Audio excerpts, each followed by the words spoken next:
Right, I'm going to do these last four. It's only four sequences. This one here, you do a 3-piece middle from here, and you put the blue into there. They give you a 4-piece middle, a 4-piece sequence, third layer middle.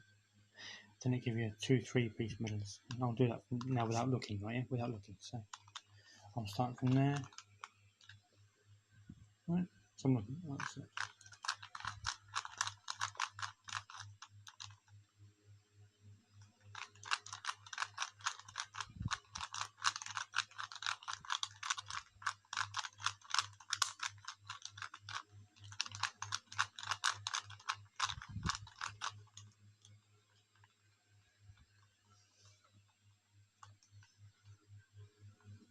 There you go.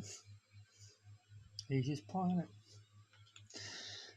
Just knowing the sequences, it's just remembering the sequences. You can do it.